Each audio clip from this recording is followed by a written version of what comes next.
Welcome to Limited Time Only. I'm Esther. And I'm Susie.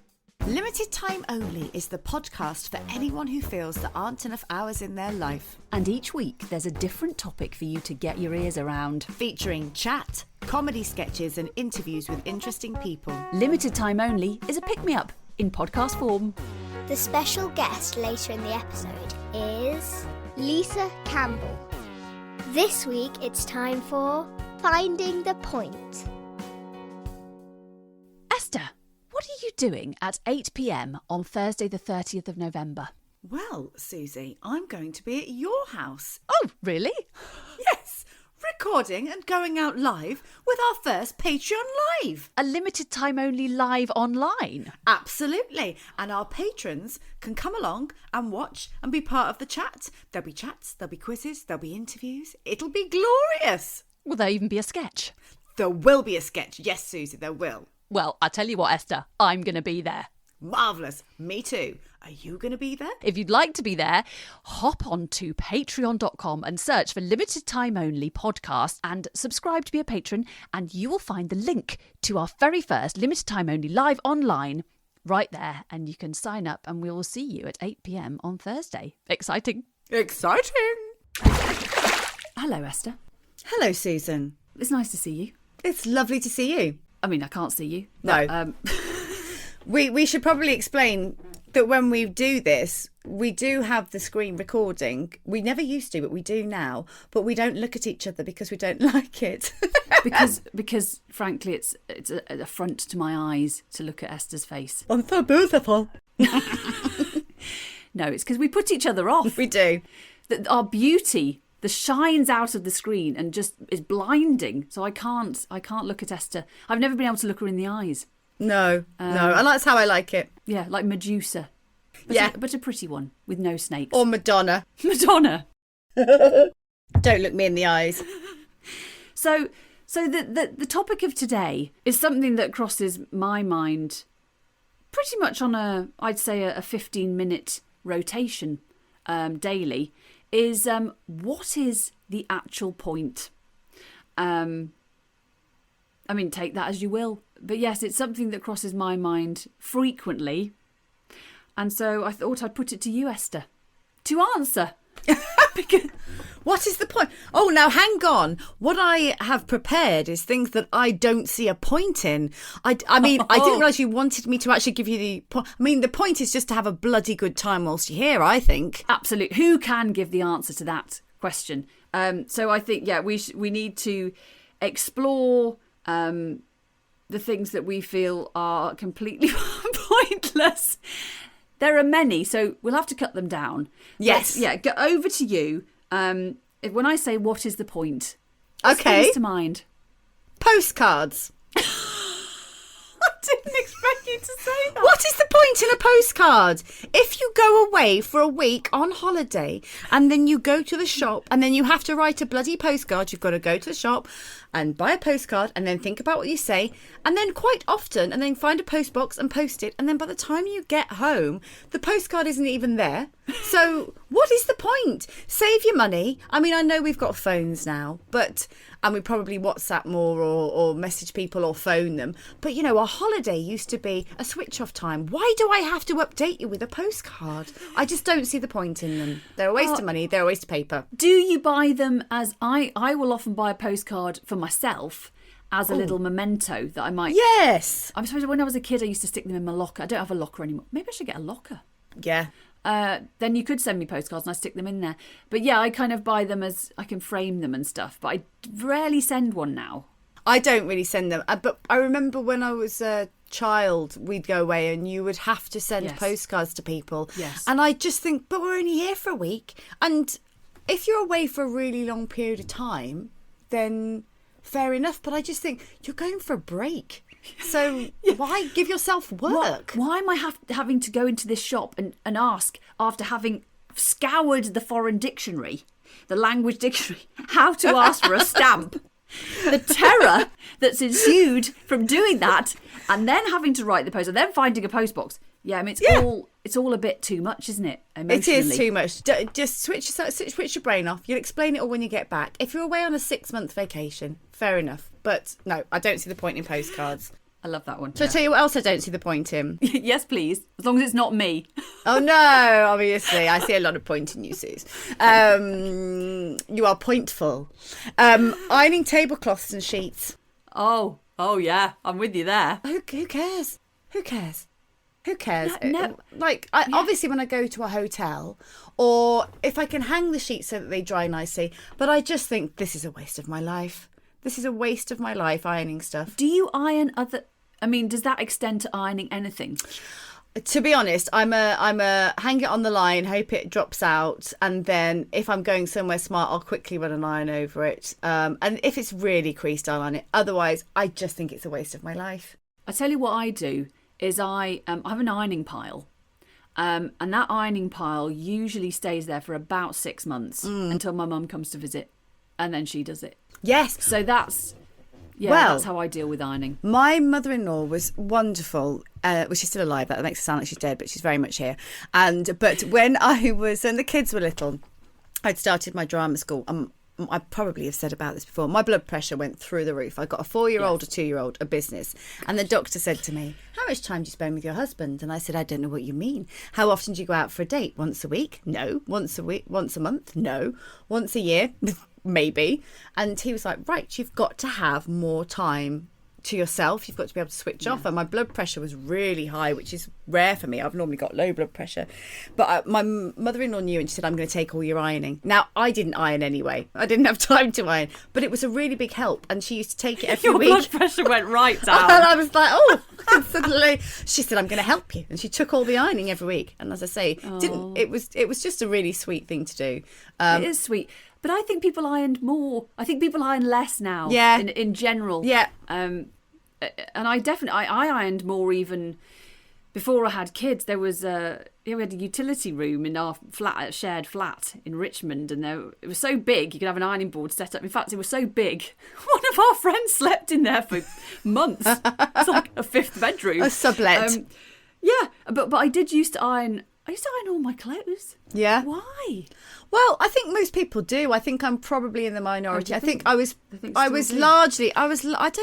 was largely raised by a man from like the age of 12, and he ironed nothing. And I think I've kind of got that sort of a bit from my dad. I just don't see the point. And people are wearing socks. So I'm like, oh God, guys, come on, let's go and do stuff. What about school uniform though, like shirts? Yeah, well, I'm my son's uniform. My daughter is at college now, and she has a uniform, but it's like polo shirts and hoodies because she's training to be a cinematographer. So that's fine. That doesn't need ironing. But I do iron my son's stuff because I want him to look presentable. And if I was going somewhere, like say I was coming to meet you down in old London town, I'd probably iron my shirt. You know what I expect, Esther? I know. I expect pristine appearance. I don't want to let you down. Crisp, ironed collars. And the tie that I gave you to wear. I've washed behind my ears. Oh, I dreamt I was wearing a tie last night. Really? That's a really weird thing, and I really liked it. Anyway, that's a massive digression. Note that down. But yeah, I can't be bothered with ironing. I don't see the point. No, I'm absolutely with you, and I will iron if I'm going somewhere like a public event, like a wedding or whatever, and you've got a nice dress. And, you need to iron it. And I will iron. The kids just wear polo shirts at the moment for school, but I will iron their shirts. Yeah. Luckily, my husband doesn't actually go into an office. No, neither does mine. And when he does, he can just wear a t-shirt. Yeah, mine's constantly in shorts or in the winter, like tracksuit bottoms or something, keeping warm, and probably a hat because it was bloody cold last winter, wasn't it? But you don't need to iron a hat. No. No, and I mean, I'm always presentable. I won't go out like a complete bag of rags, but I don't see much point in ironing. Just a slight bag of rags. Slight bag of rags. I like to think it's a bit French. I'm a little bit artistic. A bit artistic, yeah. And my last one that I'm going to race down, I mean, I probably have quite an extensive list. Silverfish. What is the point in a silverfish? What? Where did this come from? Those little silverfish that shoot around your bathroom late at night. They come out when there's no one there and they just scuttle around. And you're like, where the bloody hell have you come from? What is the point of you? What do you do? What is a silverfish? Are you freaking me out? Have you never seen a silverfish? What the hell are you talking about? Oh, maybe this means I'm grubbier than you. They go to moist areas. All right. And they sort of come out in the evening. If you've got a gap under your skirting board in your bathroom, they'll like scurry about, little silverfish. They're disgusting. But they're not fish. Because No. they've got legs, right? They've got legs, yeah. Have you never seen a silverfish? No. And I initially thought you were talking about little silverfish in the sea or the lake. I thought, that's incredibly fishist. I'll be cancelled. No, you had this attitude to fish. But I don't know what they are, and I'm frightened. Google it. They're just weird, and I just don't get them. You know, like most things have a point, and I don't get what the point of a silverfish is. Yeah, because I always think that about, I don't know, loads of insects and animals. Maybe they suck the up point of moisture. Like midges. What's the point of a midge? Oh, well, what is the point of a midge? Do you know? Just to annoy pasty Yeah. people on holiday. Yeah, just get in your face. They swarm. They just buzz around your face. I mean, maybe that's just it. They're just born to be annoying. I don't know. I'm going to research it. I know other people like that. Yes. Small, annoying, and always in your face. Well, it was a surprising list. Yes. And I enjoyed it very much. Thank you. I'm going to Google silverfish and explore Thai options for you. Yes. And every day's a school day, Suze, you see. You didn't know about silverfish. No, I'm There you go. fascinating. I'm an educator. I'm an educator of the masses, Suze. You are silverfish. Silverfish. Silverfish and no ironing. Thanks very much. Yes, boom. We interrupt this programme with a U-bash. Studies have shown that more people than ever before are asking, what is the point? Well, I don't know what the point is, but I do know that it's jolly nice to get outside and look at the sky, and to share a warm embrace with a valued acquaintance. As the saying goes, don't sweat the small stuff. You might pop your clogs tomorrow. Goodbye. For me, I mean, obviously, you know, what is the point is a major existential question. Yeah. And one that's been more prevalent in my conscious and subconscious mind since A, having children, B, turning 40, C, living through a pandemic, which completely shifted my perspective of what is certain and what is transient. Oh my God, your answer to this question is so much more intelligent than mine. But It's brilliant. aside from all of that, on a daily basis, my thought goes, what is the point of tidying? Yes. Oh, God. Because it just gets untidy again. When I had one child, I used to tidy the heck out of the house every night. All the little wooden fruit would go back in its individual tiny little wooden crate and neatly into the little wooden shop. The Duplo get put away. The books, colour-coded, size-ordered, nicely filed. And now I just, if it's lucky, I might kick a bit of Duplo into the corner. But everything is mixed up because there's no point, because my children will come down the next day and ruin my good efforts. Destroy so it. There's literally no point. Destroy it. Destroy my dreams. And do you know what I also think we should stop doing? We should all stop tidying up for each other when we come to each other's houses, because what happens is we all think everybody is neater and tidier than us. So the other day I had to look after my friend's dog because she was let down on a dog sitter at the last minute. So I said, yeah, I'll take him for a walk, and in the afternoon I'll just pop in because she had to go to a funeral for the day. And I said, I'll pop in the afternoon and I'll do some work from there. And she said, but my house is a mess and I'll have to tidy it up. I said, don't worry about it. It will actually be a relief to me to go into your house and see that you're just like me, because we all think everyone's tidier, don't we? And we're pretty much not. Well, it's the only time I ever really tidy is when someone's coming, and it's a mad panic. But it's a shame, isn't it? It's a shame, and I can't possibly let them think that I'm incapable of keeping my house tidy. Yeah. My husband and I are vile when we tidy the house. We're just shouting and get out the way, hurry. It's really it's like Basil Fawlty ×2 running around the house. Quick, do this, you do that. And then we get really snappy with each panic. other. Yeah, and it's a shame. But you know, when I do go to other people's houses, I don't see mess and I don't see dirt. That's because they've had a quick, frantic 22-hour tidy. tidied up. But also because you just don't you're not looking at that stuff. No. Those objects mean nothing to me, I suppose. And if I'm at someone's house visiting, I'm there to visit them. Whereas in my house, there's nothing here for me except the gubbins. No, that's not true. But I do see a lot of gubbins. I love the word gubbins, by the way. And my husband and I have started shortening it to gubs. Love it. Which is so ridiculous, but I just love it. So I love saying the word gubs. There's something very satisfying about it. Gubs is not Gubs is not ridic at all. Ovs, it's maze. I love it so much. Look at all that gubs. Look at all that gubs. I think my autobiography will have to have the word gubbins in there somewhere. Yes. So yeah, tidying. There is no point, but I still will do it, obviously, because I have no. I'm far too vain, and and also it fills the time, doesn't it? It does. Between now and death. And also, when people come to the house, what's brilliant is the day when you have tidied and somebody turns up at your house and you think, they're going to think, oh, we're always like this. Or that fear when someone knocks at your door and they were unexpected and you like a bag of rags and they ask if they can come in and you're like, oh my God. And then you have to go to the toilet, particularly when you've got children, and go, there might be something in there. Yes, you know, please excuse that if there's anything in there.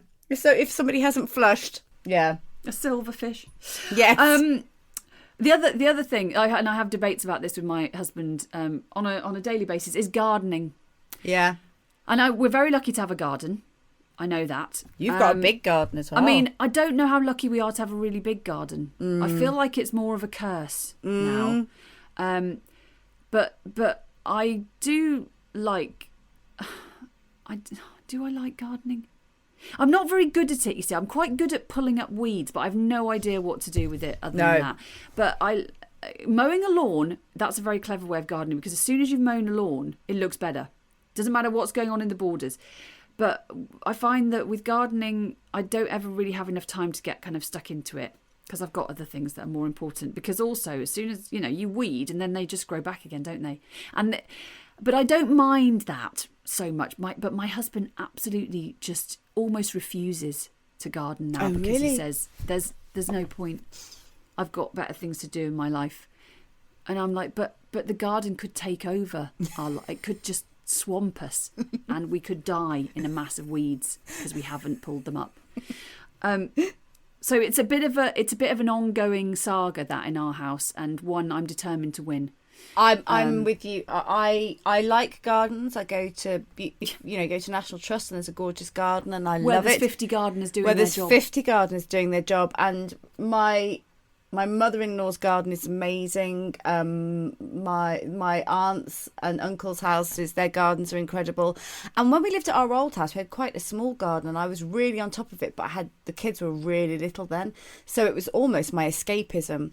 Whereas now we've got a much bigger garden, but nothing seems to grow very well. I think we've got dodgy soil or something. Yes, so it feels sort of, I've kind of given up with it a bit. And then I feel, I'm not going to say the sex of this person or who it is, but there's somebody that comes to our house fairly regularly and looks out at the garden, and I can feel their disappointment that it's not as beautiful as it could be. But I don't have time. Well, I do get, I have people who like gardening who come and say, we just need to do half an hour every day. Like, show me that half an hour. Yeah. Well, actually, and also if we really wanted to, we'd do it, wouldn't we? But I know that's the truth. There's other priorities. But I do love a lovely garden, and I would like to have one. But I did say to Ian, should we earn some more money and then get a gardener? Get a gardener. Just get a gardener. Knows what they're doing. Exactly, because I don't know. It's not easy, is it? No. Not easy. No. And the final thing is something I wish I could sort of instill in myself. What is the point of worrying? Yes, good one. Well, recently I've been waking up in the middle of the night with my heart pumping out of my chest, worrying about stuff that's, you have no control over, or you could just do a little bit of it and then it wouldn't feel so ominous. But I just wish I could not spend time worrying about things. Don't worry about them, just sort them out. Or give them away. Yes. Pass them on. Yes. Pass the baton. Yes. Of concern. Absolutely. Don't carry it all yourself. And also don't worry about things that may never happen, because, you worry. Because you might die. You will die. That's in a mass of weeds. in a massive weed. Or by death by silverfish. Death I by don't know. silverfish. Yes. I think, I've read quite a few quotes about worrying recently, and it sort of says you I can't think. This is not going to be a classic moment. I like it. I'm worried It's about it. indicative of what is the point? But it's the, you're worrying about something that hasn't even happened. So you're causing yourself distress, and it may never even happen. Well, So- and it does seem to me that I didn't last night because I was so tired. I just slept. But I have been, I think, as things ramp up again, new term, and because the summer holidays is so, I don't know, it's a bit of respite from the pressure of school and all the other stuff that kind of comes with the school term. But once the school term starts again and things ramp up and, you're headed towards Christmas. but I'm waking up in the middle of the night with my heart pumping and trying really hard to calm down. And there's nothing you can do in the middle of the night either. No. I mean, I think particularly worrying in the middle of the night, that is the absolutely most pointless thing you could possibly do. Oh, and it's the in worst. terms The of middle of worrying. the night worries are you're not rational. Take some more No. magnesium, Suze. That'll help. Knock you I'll out take a bit. magnesium. Yeah. What else could I do? I mean, I listened to meditation. I listened to the meditation that Guru Sue did for us in series 1. Yes. I read a bit of my book. I had a laugh. I laughed at myself the other day. I was like, it's 3:00 in the morning, Susie. And then I cried. I was going to suggest something quite filthy that would release endorphins. I've tried that as well. Oh, okay. Yeah. I think that did work, actually. Oh, good. Well, there you go. There's your answer. Well, thanks very much. Yeah. Sorted. Don't worry. Have a Oh, Esther, I haven't got any ideas for this week's show. I feel completely uninspired. Esther, what are you stuffing into your mouth? A bit of Lady Macbeth for inspiration. You're eating the works of Shakespeare. No, I'm eating a delicious bar of Lady Macbeth dark orange chocolate from Sweet Theatre. I've just finished off Alice in Wonderland. Even the artwork on the packaging is beautiful. Is it helping? Indeed it is. Here, have a little nibble on Oscar Wilde. That one's gin and tonic flavour. Yum. Have you got any more? Um, Esther, have you eaten all the Sweet Theatre chocolate? Should I exit stage left? Yeah, I think you should. Sweet Theatre. Chocolates with drama. Available online at sweettheatre.com and in participating theatres. If Esther hasn't eaten it all. I think of myself as a patron of the arts. I buy theatre tickets. Encore! I attend cinematic presentations. Can I see some ID, madam? This is a 12 certification. Oh, blast. And I adore a good art exhibition. Who's this by? It's just blobs. Picasso? Oh. But it's only now that I can call myself a true patron, as I've become a patron of Limited Time Only podcast. My support enables Susie and Esther to make LTO the best it can be, and gets me bonus content and experiences I don't want to miss. I've just signed up for the first patron-only LTO live online. To sign up, go to patreon.com and search for Limited Time Only podcast. There's a link in the show notes and in the LTO Instagram bio. I'll see you over there. I'm just off to the opera. Toodaloo! Hello, madam. Can I help you? I hope so. I'd like to return this. That mirror? Yeah, that's the one. I'd like a full refund, please. Is it faulty? I think so. Every time I look into it, I see a woman I don't recognise with a face full of wrinkles, droopy eyelids and a saggy jawline. I mean, who even is she? And what is she doing in my mirror? Ah, yes. This is a phenomenon more and more women are experiencing. I can't offer a refund, I'm afraid, but I can exchange it. For what? This. A framed headshot of Jennifer Aniston circa 1997? Yes. I'll take 3. What time is it there? It is 8:42 p.m. 8:42. So I've already 11. had my whole day and it was amazing. Actually, good. it wasn't. I've Oh. already had, I've stepped on a slug and had a cockroach in my hair. So I know that, Susie, you're having a rough day already. So it's worldwide, it's problematic. It's happening everywhere. Terrible days. just mildly irritating. Today, we have our first international guest, marvellous multi-hyphenate Lisa Campbell. Based in Sydney, Lisa is a producer, artistic director, chair of a theatre company, and one of Australia's leading casting directors, both in Australia and internationally.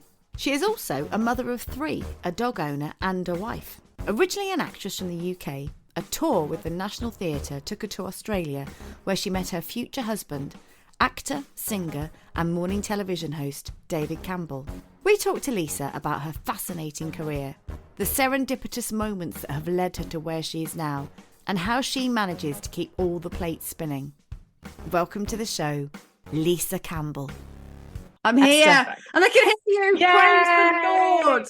I mean, we're going to have to include this in the next episode as well, because we had technical problems with Chesley Hawkes. I think it's just going to be a running joke. I think, but then maybe we could just make it a joke and not an actual thing. We could just pretend each time that we're having technical issues. Yeah, that would be better. Thank you. That would be favourable. We'll crack on, because Lisa does have to get up early to take her son rowing, and she needs to knock knock that hobby on the head. So Lisa, I'm just gonna say, obviously you're our first international guest, which is impressive enough as it is, but you are a producer, a casting director in Australia and internationally. You're an artistic director of the Adelaide Cabaret Festival. I know you did that earlier this year, was it? You were artistic director. You're chair of the board of the Hayes Theatre Company. You're on other boards as well, various boards across the country. You are a mother of 3. You have a dog. Is this correct? I do. All this is right. You have a husband to cope with as well. And according to the testimonials I've read, and indeed my own experience, you are a dynamo and a wonderfully lovely energy. So you're not even a human form sometimes. Where did you get that from? Your own website, Lisa. But I could have said that myself, because it's true. You are multi-hyphenating all over the shop and remaining a lovely person. How are you doing this, Lisa, for everyone listening?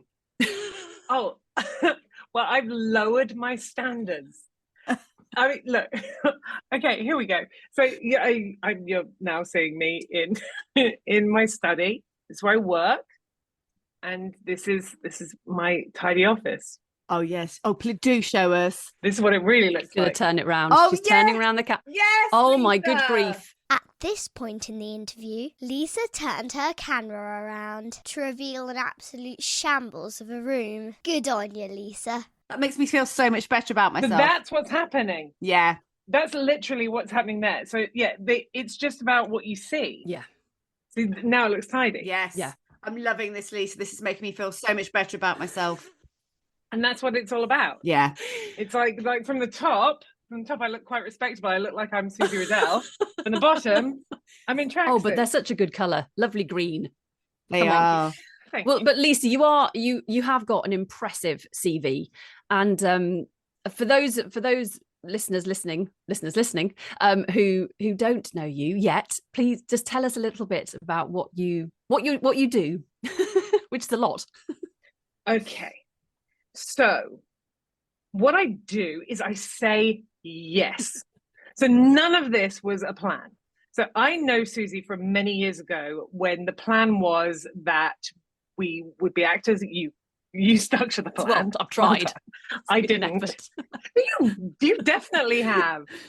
And I came to Australia with a theatre company, and then I met an Australian man, and we'd only been together for 3 weeks when the tour had finished and I had to go back to the UK. And on my way back to the UK, I stopped off in Singapore, and he called and said, I can't move to London, but would you like to move to Australia so that we can be together? And so I said yes. And I did. And I can remember going back and seeing you, Susie, and that was that. It was just, in hindsight, you should have done more to stop me. I mean, come on, a good friend. He could have been all manner of things. It turned out okay for both of us. But and now we're married, and he is the husband that you spoke of earlier. But yes, so I just said yes. And then all of the things that have gone on since, the theatre company and the casting director, all of that thing, all of the stuff, it's just saying yes. None of it's been purposeful. I've just seen an opportunity and I've faked it. And it's all worked out very well. So just don't tell me because I'm hanging on by a thread. Oh God! Well, it doesn't look like. I mean, I remember you coming back and saying, "I've met this lovely, amazing guy, David," and he told me about. I mean, he told how you'd met, and it just, and I remember thinking, yeah, this just sounds totally brilliant, and what an adventure. And I'm sure I asked you some pertinent questions. Does he carry a knife? Can I ask? That's what I know. Can I ask how you two know each other then? Because you say you know each other from England, but how? Lisa. We. Lisa, is this a test? No, it's your interview, not mine. So we, I don't think we've ever been in a play together, but we worked for a theatre company who did a number of other types of events and sort of corporate training and things like that. And so we hadn't been in the same play together, but we'd sort of done events and like rehearsals together. And so we did a few of those and we just clicked and then we used to hang out. So yeah, it was fun. Yeah, it was Odd Socks Productions, based in Derbyshire, and they're fantastic, still touring. Ellie and Andy. And we just had such a laugh, didn't we? Yeah, Ellie and Andy. Yeah. Wonderful. So yeah, and that was it up in Derbyshire. Yeah, we just stayed in touch. Although admittedly, I haven't actually seen Lisa for 17 years. She moved Australia. Well, yeah, it's far away. It is quite far. Lisa, did you start out knowing you wanted to be an actress? Is that what you wanted to do from from a very young age? Well, I think that this is the thing. No, what do I mean? No, that's not what I mean. Yes, I thought that's what I wanted to do. Because you're an actor as well, aren't you? Yes, but I do a lot of other things as well, and more so other things, and which I enjoy as well. It's the whole sort of yeah. The short answer to the question is yes, but I do other stuff too. So, I think that I enjoyed the community of being involved in a play, and when you enjoy that and you want to pursue that, the natural progression is that you become an actor. That's what you go to an amateur dramatics thing, or you do drama at school, whatever it is. And so it's all sort of focused on the performance side. And it wasn't until I moved here and I'd done good work in the UK, and I arrived with my CV and my shiny hard copy of headshots, and no one cared at all. And this is before social media. This is 2006. So the internet was there, but I mean, I could have made it all up, and I had no contacts. Nobody cared. And so it was a really stark reminder that, I'd have to start all over again, which I tried half-heartedly for a bit. And then it just became this situation where I realized it doesn't make me happy to be an actor. Nothing about the life of the lack of control, the idea that my destiny, or where I live, when I can go on holiday, was defined purely by whether I'd get a job, or whether somebody thought I was good enough or correct or just right or the right height.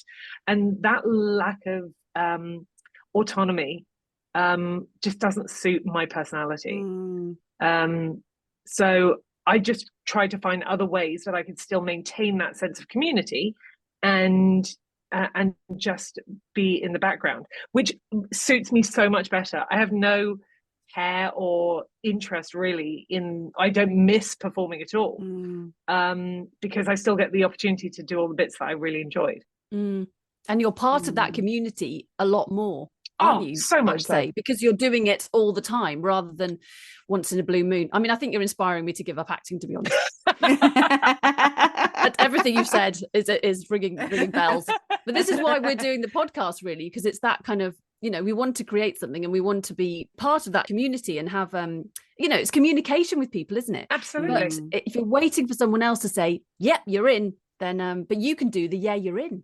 You do the yeah, you're in now, I don't you? I do, which makes me feel, yeah, that's a real poacher turn gamekeeper thing, isn't it? Oh, but I remember the difficult side of things, and I do my best to make sure that everybody is given feedback, particularly if anybody's come into a callback or on.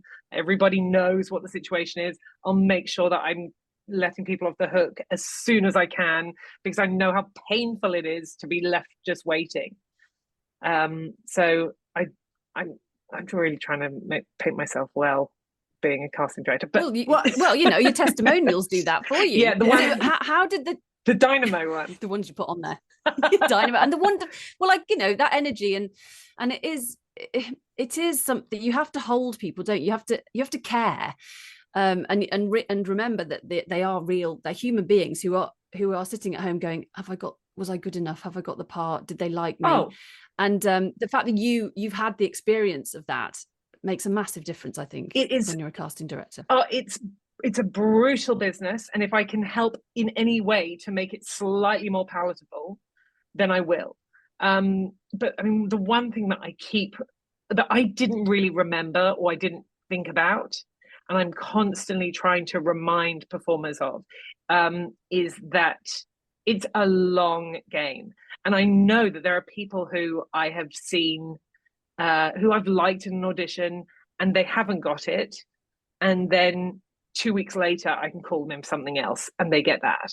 And so it may not be the part that you think, but every audition is worthwhile, because you have no idea of the connections you're making in the room and just in somebody's brain, how things are going to work out. I do a lot of one-to-ones with actors. In fact, I've got a couple this week, and I have to remind them of that. Like, don't worry if you don't get this job. Just go in, do the best you can, treat that as the job, and then if they like you, they'll remember you for something else anyway. And quite often it can be simply you're too tall, or you're too short, or you just don't quite feel like you're part of that, or whatever. And it's something, it's not a reflection of your performance. If you're in the room in the first place, then you're in the room for a reason. Absolutely. It's so true. And I think that it can sound like a platitude afterwards, but it's completely real.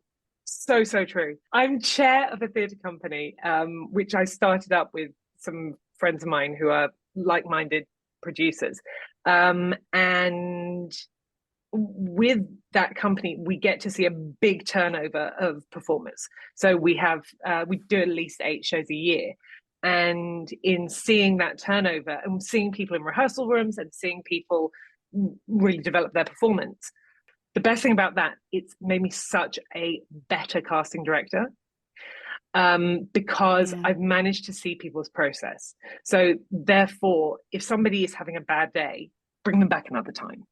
That was not their best work. Or, contrary to that was far better than anything you're going to get on the night. So Oh, yeah. Can you spot that? Some people audition brilliantly. And I know for a fact that was a fluke. Wow. That's fascinating. I've never heard that side of it before. Yeah. That's so interesting. Because they've got this concentrated moment to do, and then they can hone that, and then actually the bigger picture is too much. Or you remember when we were at school and there'll be one person in your year who was brilliant at exams and just didn't do anything throughout the rest of the year, but just could turn it on at that moment. Yeah. I guess there are those. I mean, it's seldom, I'll be honest, but I've definitely seen people just wow an audition and everybody falls in love. And I mean, some have gone on to get the job, but ultimately it can be, it's good to have that extra layer of knowledge about performers. That makes me sound like really, really mean. The majority is the opposite. No, it doesn't. No, it doesn't at all. It doesn't make you sound horrible at all. It's really interesting, and it's just life, isn't it?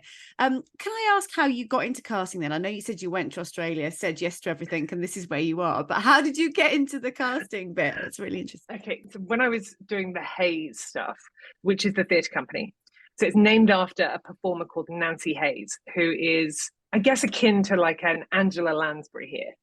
And so in Australia, the ecosystem here in the 50s and 60s would be that you would bring over an American, a Broadway star or a West End star, and they would come over, and all the Australian people would just have to be in the chorus. Then in the 60s, they brought over a production of Sweet Charity, and they put this young woman, Nancy Hayes, in the role as Charity. And it was a big deal. And Nancy became a star. And so when we created this theatre company, which is musical theatre, but all original productions, some of the canon, but like brand new productions, nothing from anywhere else. We named it after Nancy because it sort of seemed synonymous with something that was archetypally unique and Australian. So it's the Hayes Theatre Company. And the amazing thing is that we've got a show on at the moment, which is called with a little night music, and Nancy is in it. What? Yeah, she's 80. She's God. in a wheelchair, well, as the character requires. She's not in a wheelchair day to day, but she is there, 80 years old, killing it every single night. It's amazing. That's so lovely. Yeah, that's so amazing. She's astonishing. Anyway, so when we started the Hayes, I happened to have on my computer the Spotlight, our version of Spotlight. And so one of the directors came and he was doing a new production of Heathers. And he said, you've got Spotlight on your computer. And I was like, yes, I do. He's like, do you want to be the casting director? I was like, yes, I do. And I said yes. And I got the job, and that was that. And so I did that. And then I got asked to do a couple more things. And then it just sort of escalated. And then just before the pandemic, I knew that there was a production of Moulin Rouge that was coming to Australia, which is the one that had been on Broadway. It hadn't opened in the West End yet. And I just thought, I want that one. I love the idea of that. The show looked so extravagant and exciting. And so I wrote to the producers and said, I would like to be the casting director for this, please. And so I met with them. And I hadn't met them before. And then they introduced me to the director in New York, and I got the job. And so that was the first time that I really pushed for something. It's so serendipitous, isn't it? A lot of this is really serendipitous. Oh, but yeah, this is the whole thing. Not a plan. I know I recognize that I'm coming from a place of privilege, and I'm not sort of bumping my way Forrest Gumpy round the world. Maybe a bit. But I recognize that I've been very, very fortunate. This is not just because, and this is easy. There's a lot of luck involved. Well, and you're also talented and, intelligent and personable and, great to work with. So all those things add up. It wouldn't have happened if those things hadn't been true. You cast that Australian version of Moulin Rouge, but you're now the international casting director for Moulin Rouge. So you're traveling around the globe casting productions in those countries with actors from those countries. Yes. How brilliant. Yes. So cool. Yes. Tell us about that and how that works. Oh, it's quite mad. So so the first couple that I did internationally were Korea and Japan. And both of those were during the pandemic. So they were all over Zoom. And that was tricky. So that's where the translator and all of the songs and the script is in their languages. So it's either Japanese or Korean. Wow. So I know how to sing Bad Romance in Korean, but I don't know anything else. Like that's it. We won't make you give us a rendition. Oh, please don't. Maybe at the end. All of us will get cancelled for that. Please don't. It would be a terrible moment for all of us. So, what happened to that podcast of yours, Esther? Well, yeah, Chesney Hawks one week. Lady Gaga shut it down. She's our next guest. Right. Well, she was. She was. She's run away. So those ones were tricky to do, and then there were really, really difficult things because of COVID. But anyway, that's another story. We've forgotten about that now. But yes, Japan and Korea happened, and I got to go over to Japan and see the production open in the summer. Wow, that was just a joy! Oh my goodness, it was that was spectacular. And how do you even begin to cast a play that is in a language that you don't speak? How does that work? We get the back translation. So they translate the script, and then you get the reverse translation, which might be slightly different to the English translation. Right. So it might be, Yeah. so there are some cultural differences, or sort of just tons of phrases that are different. So in the English version, the one character says that he's in debt up to his eyeball. And in the Korean version, he says, my pockets have holes. And so I was like, what's going on here? And then, because every actor would turn his pockets inside out at this point. Oh, that's why. So you become so aware and of the beats of the scene, where the joke is supposed to land, or the intention behind it. The words almost become secondary. Everything else is specific. And it's like an old drama school game where you don't actually have to say the words, but the intention has to be there, and you're speaking nonsense. Yeah. Ultimately, the words are irrelevant because the intention is so apparent. The thing that sort of blows my mind with that is, like, culturally, there are a lot of differences, aren't there? Like you were saying with the turning the pockets out and stuff, but the subtext could be different. And so will the director go with the more Western subtext, or do they, you know what I mean? It changes things. It alters a lot of things for the audience. Absolutely. So we have resident directors and associates in the countries as well. So they will also work there. In Japan, we had the associates from Australia were the ones who put it in. So the associate director here, choreographer and musical supervisor, but they worked with the translator of the piece in the room. So they could talk at all times and say, okay, no, this wasn't Japan, this is Korea. They would say, we need her to feel more desperation at this point. And so the Korean translator would work in a turn of phrase that would relay that, so that the desired effect or the knock-on effect would happen later. So that's fascinating. Yeah.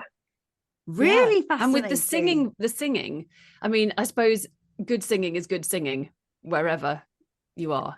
I mean, no, that's tricky too. So with Moulin Rouge, and this is again really specific to the show itself, not everything. And of course, this isn't. My experience is only to Moulin Rouge, so please take that into consideration. But it's a jukebox musical, so it just uses music from the last 50 years.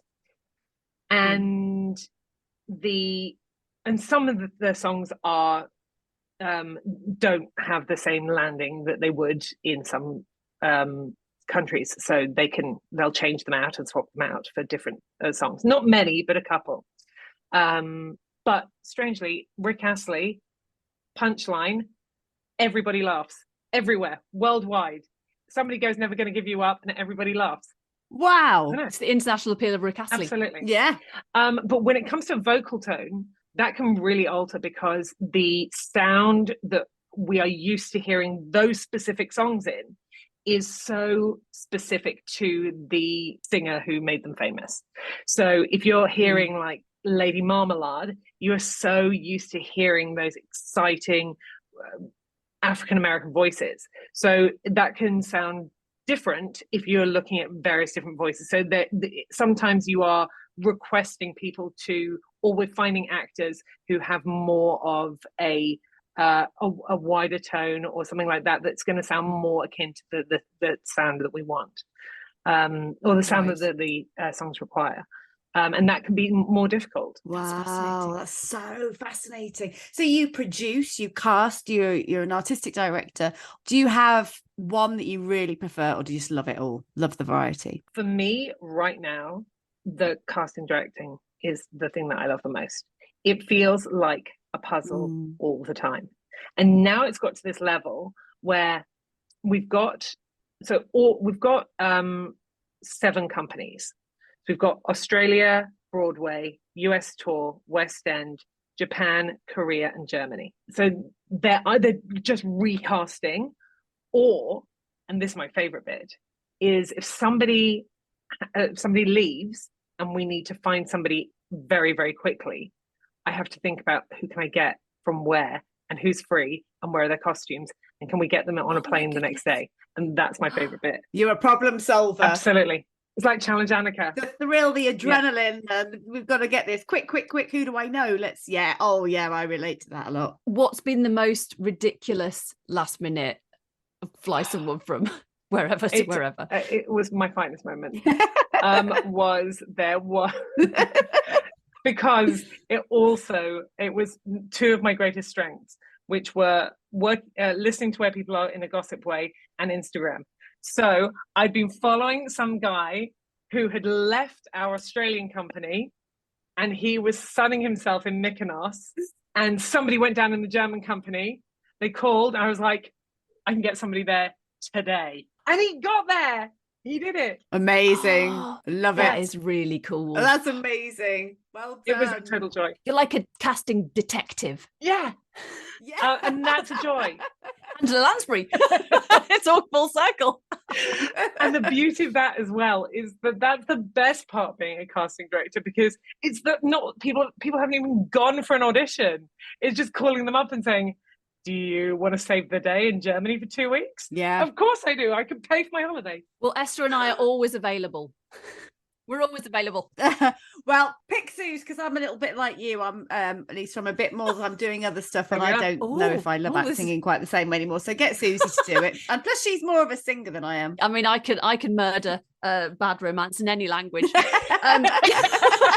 And on that note, I just wonder, when you're doing an audition, as I remember directing things at university and watching people come in and do something and being like, thanks ever so much. And I remember one audition, there was 3 of us sitting there, me and the 2 producers, and the girl went out and said, thanks so much, we'll let you know soon. And we all, without talking to each other, as she left, slammed our heads on the desk in despair.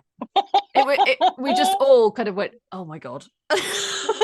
Do you have a symbol or a sign, secret sign between you and the directors or the other producers of going, either they're amazing or that, isn't it weird? You can kill a song, which is good, or murder a song, which is bad. So do you have a sort of like the Team America? I can't look at people. I can't look. Because I won't be. Because you'll laugh. Look. Oh yeah. Have you ever laughed? Have you ever got the giggles in an audition? Because I would sometimes struggle with that. If I made eye contact with somebody. Oh, there's a Broadway casting director who's an amazing person. I shouldn't really be saying this, but he once slipped me a piece of paper with a very funny joke about the person who was in front of us. And it wasn't particularly cruel. It was about their clothes. No. And I just could not. I didn't know what to do. And I just stood, I sat there shaking, just tears rolling down my face. This poor person, I don't know what they thought. It was awful. Oh, awful. No. They thought, I'm knocking it out the park. I'm making her cry. She's in bits. That's it. In bits. Oh, God. Look, I think a lot of it nowadays is sort of, it's the video, because most people will send videos first. So there'll be a screening process first. So you're spared that most part. Yeah. But and also it's everybody coming in. It's just doing their best. And that's what makes it so sad. I know. Oh. Well, I'm from personal experience. It's very sad. And because you've been an actress, you know this, don't you? That's what's so brilliant. That's what gives you the empathy. Oh God, I remember going in for an audition once where I didn't realize it was a hair commercial, but like they wanted an actor, not a model. And so I went in with, it was winter, and I went in and my hair was looking amazing. No cockroaches in it. It was really nice. And I went in and realized that everybody else there was in a bikini. And it was like winter in London. And I was like a polar neck and stuff. And I hadn't shaved my legs in months. I mean, what were you doing? And the casting director was like, do you just want to do it in your bra and you can borrow my pashmina? And I said, yes. No. I did it. Lisa. I do remember this. Oh God. It's like some weird nightmare.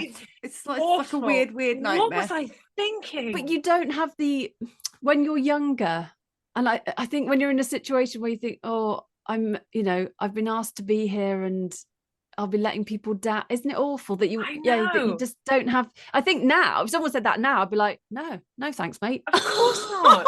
I'll leave it to these ladies. I walked in with my sock marks on my white legs next to all these models in their bikini. What? It was I take awful. it you didn't get the job. Oh, no. You wouldn't want the job. Who'd want the job? Not me. No thanks, mate. Oh, no. Awful. Oh, dear. And do you love living in Australia? Yes. Would you come back? Because I noticed earlier you said marmalade, and I thought, oh, she's really Australian. No, but that's how they say it, isn't it? Lady Marmalade. That's my audition. There you go. Yeah. Noted. Can he be in Germany this afternoon? Yes. Yeah. In your bra and pants. I'll take You can borrow a pashmina. It's fine. Do you love living in Australia? Do you miss home? Because you have got I don't know if marmalade. I thought, oh, that's Australian, but maybe it's just the way Christina Aguilera sings it. But I sort of wondered, do you miss England, or is Australia very much home now? Let me think. So I feel no, Australia is home. It really is. But Yeah. I feel British when I'm here. Okay. So yeah, it still feels very much part of my identity, because you might think that I sound Australian, but to Australians I sound very English. I don't hear it. I can't hear it. Oh, I do. When we first joined the conversation, I thought, oh, she's got quite a strong Australian accent. It sort of comes and goes, but I can hear it. At twangs and stuff. Oh, that's appalling. I'm get rid of it. I can't hear it, but Esther's very good with the old hearing. Well, also, I've never spoken to you before, so I don't know you. So obviously Susie's got this history with you and I don't, which is really lovely for me. And also just to meet you and see what your relationship's like as well. It's lovely. And to hear all about you. You're so fascinating. You're very sweet. So interesting. What an amazing career and so much diversity. It's in your career. It's wonderful. It's wonderful. And so you're a mum, you've got 3 kids. I have. How do you find juggling all this work and being a mum? You know how I mentioned the fact that I have privilege earlier on? Well, this is it. It's the fact that my husband works half days, but good. Like he does like this morning, he does the TV show that after. Yeah, so he's a presenter. The breakfast show. So he's on TV from 9 till 11:30. So he finishes at 12. So I've got the support of having somebody who's there to help me as well. So that means that we can both follow what we want to do because we've got the support of somebody else. So that's really how I can manage to do everything. That's amazing. So he's up and out at 5 o'clock. So he can't do the rowing club. Sneaky. It's all coming together. Yeah. He's an actor, isn't he? And a singer. He's multi-talented as well, David Campbell. When he does, because I know he's done shows that you've produced as well at Hayes. Does that get tricky? And does he still present when he's doing the shows as well? Or yeah. Oh my goodness, I know. that's full on. I know. That is full on. That's hard. When he did the stuff at Hayes, that was okay because he was doing a production of a show called Assassins. And it's it's a good role, but it's a real ensemble piece. So there's like 9 of them, and it's all very fairly split. So he wasn't required to be there all the time. And because I could work out the rehearsals, he could finish at 5, and that was done. But he did another show a few years ago called Dream Lover, which was about Bobby Darin, who sang Dream Lover and Beyond the Sea and Splish Splash and what have you. And he played Bobby Darin. And that was a new work and the whole shebang. And it was him. He did 47 songs in the show. And I know, it was crazy. So and he was still doing his TV gig. So he would get up, do the TV show, then go to rehearsal from like noon until 8, and then come home. So he did that, and then went into, when he was doing the shows, he would be going and doing the show, the TV show, maybe having a nap, then going and doing the show at night, and then finishing at 11:30, and then having to back that up every day. It was mental. And how long was Wow. that going on for? How many months? 4 or 5 months. Oh, crikey. I mean, have you both got sort of top tips for, I don't know, sustaining that level of energy and productivity, I suppose? Look, it's really, you don't want to know. It's Drugs. no, it's much more socially unacceptable than drugs. Oh my It's goodness. the opposite. It's Give your kids Calpol. no, it feels, because it's veganism and it's non-drinking, and it's at that point he wasn't even having caffeine because that would mess things up. So it sounds really pious and boring. We are boring. But yeah. Well, So, no, but I think it's really interesting because, you know, Esther and I talk about all this stuff all the time, because we're always trying to, how do we stop feeling knackered? And I mean, and also, you know, middle age, it gets harder. Sleep is so important, and you know what you're putting in your body. I'm realizing more and more and more. But it's just so interesting and inspiring that it actually does work, you know. oh, and maybe it doesn't. Maybe it's a placebo. But yeah, I mean, for me, If it works. yeah. If it works, it works. Just quickly going back to your casting, because I'm aware we don't want to keep you too much longer because we've had you for a long time. But if there are any celebrities that you would like to cast, who would they be? Who'd be your dream cast? Oh, I've got one. We've got Chesney. Oh, that would be amazing. We could put one and only in the show. Oh my, Yeah, when he still wants to act. So He does. you He know. said he wants to act. Yeah, does he? Honestly, I'll put you in touch. yeah. That's amazing. Lisa. I mean, we're literally matchmaking here, Suze. As long as Esther and I can come and be in the background. Oh, this is spectacular. Well, I saw. Well, I listened to it, and I've heard that you're getting a divorce or mutual separation. Well, separation at this point. So, because, sorry, it's just. didn't want to push you. Anyway, Push let's you move out. on. So Chesney's top of the list. Let's not talk about it's too distressing. But who's the next? Okay. Next on the list. I can't tell you right now, but there's someone really exciting, someone who is just so good for a role, who is going into the Broadway production Of Moulin Rouge in like 2 weeks' time. Barbara Streisand. Oh, I wish you were. But yeah. Are they No. American? Are they American? Australian. Nicole Kidman. Oh my No. god, my head's starting to explode with ideas. Hugh Jackman. I'll tell you afterwards. But it's someone really yeah? exciting. Have you met Hugh Yeah. Jackman? A number of times. Jackman. Yeah. He is. Oh. Henry, my little boy, really wants him to come round to our house for tea. Oh, I'll ask him. Actually, I don't know him that well, but he is so nice. Well, we've got a friend nice. who knows him, who was interviewed him a few times, haven't we? And Alison Hammond, Hammond. yeah. So she's Alison interviewed him as times. Alison Hammond in our house, my eldest son is obsessed with Bake Off.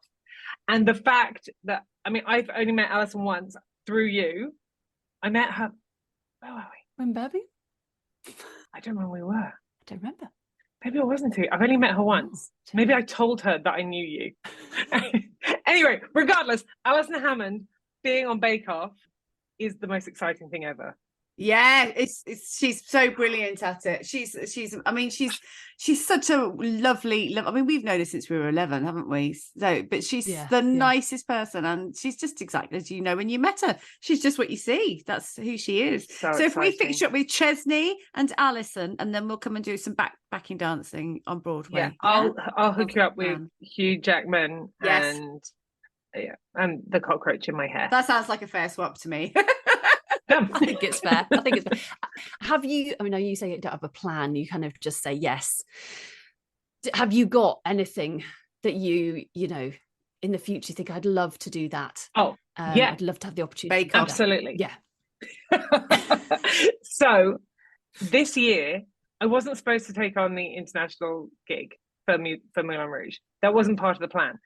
I was going to go back to university and do a master's in creative writing. Wow. Yes, I saw that. That was on Insta. That was the plan. That was it. And so I enrolled, and I was so excited. And it's a university that's near where I live, and the course was done by Leanne Moriarty, who wrote Big Little Lies. And Yes. yeah, Oh, and right. it's a brilliant course. And I was like, well, this is the one. This is it. And I've got an idea. It's really good, and I know it's going to be great. But I needed sort of the idea of where to start. I'd tried to start writing before, and I needed focus. And about 3 weeks into my course, I broke my wrist, so I couldn't write. I couldn't drive. I was on painkillers that were making me crazy, and then I had to have another operation on my wrist and all this mess. And so it just didn't happen. And then whilst I was all in a sling, I got offered this job, and I was like, well, that sounds great. And I've already deferred my course. So yeah, I'll just do that. And that's what happened. I said yes. Wow. But that's what I want to go to. That one day I will go back to that. Novels or screenplays? Novel. Wow, that's so cool. And again, that's like serendipity again, isn't it, for you? It seems like you're a yes woman. Do you remember that film and that book, Yes Man? Yeah. You're a yes woman. And then it just wasn't quite the right moment. No, we need her to go and do this play instead. We need to go and cast internationally instead. It sort of feels like that with you. It feels like everything sort of, the universe has got a plan for you. Absolutely. Oh, I hope so. But maybe it is for everybody. I think that you can definitely find those patterns in how things have worked out for everyone. Definitely. Yeah, definitely. Fabulous. I love that, though, that philosophy of saying yes, of being open to things. And it's sort of, it's kind of living without fear, because a lot of people say no to things or don't try things because they're worried that they're not going to be any good at it, or they'll fail, or they'll, imposter syndrome. But you kind of just go for stuff, and it works out. And because we are all just Forrest Gumping around the world, really. And it's just being brave enough to be Forrest Gump. Yeah. Thank you, Rids. Oh, Rids. Oh, that's nice. Oh, I miss you, Lisa. Oh, I miss you too. Oh, I'm gonna have a tear. Oh. I know, I've got a little tear. But you're tremendous, and you're such a lovely person, and I'm so glad it's worked out. And and you've got 3 beautiful children. And I have to say, to everybody listening, check out Lisa's Instagram and look specifically for the Halloween posts, because my goodness, their Halloween costumes every year are absolutely, the best ones in the world. Heidi Klum, eat your heart out.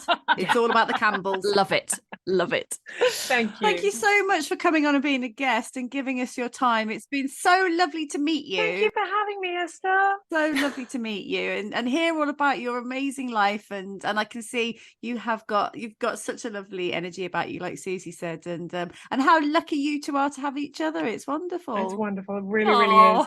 And it's time you came back to Australia. You've kind of been here for 20 years. Yes, I know. It was year 2000. Every time I see fireworks this time of year, I always reminds me of Oz, because I was there for the millennium, Sydney Harbour, looking at the fireworks, dreaming of what I'd be like when I was 45. Were you really dreaming about and now 45? No, I didn't. I thought I'd be 22 forever. Yeah, of course, no. But I will. We will. Well, we're going to be in the background of Moulin Rouge, aren't we? It's all going to happen. It's all happening. I'll see you on Broadway, Lisa. Perfect. I'm excited with Chesney, Hugh, and Alison. Brilliant. Thank you so much. Thank you so much. I love your podcast. I love it. You have been listening to Limited Time Only. Thank you so much to our glorious guest, Lisa Campbell, the marvellous multi-hyphenate. It was absolutely fantastic to speak to her all the way from Australia. Thank you so much to our patrons for supporting the podcast. A special thanks to our new sign-ups this week, Julia and Hazel. Thanks so much. We will be back with our next episode, which is a bumper Christmas special on the 14th of December. And thank you very much to you all for listening to Limited Time Only, a pick-me-up in podcast form.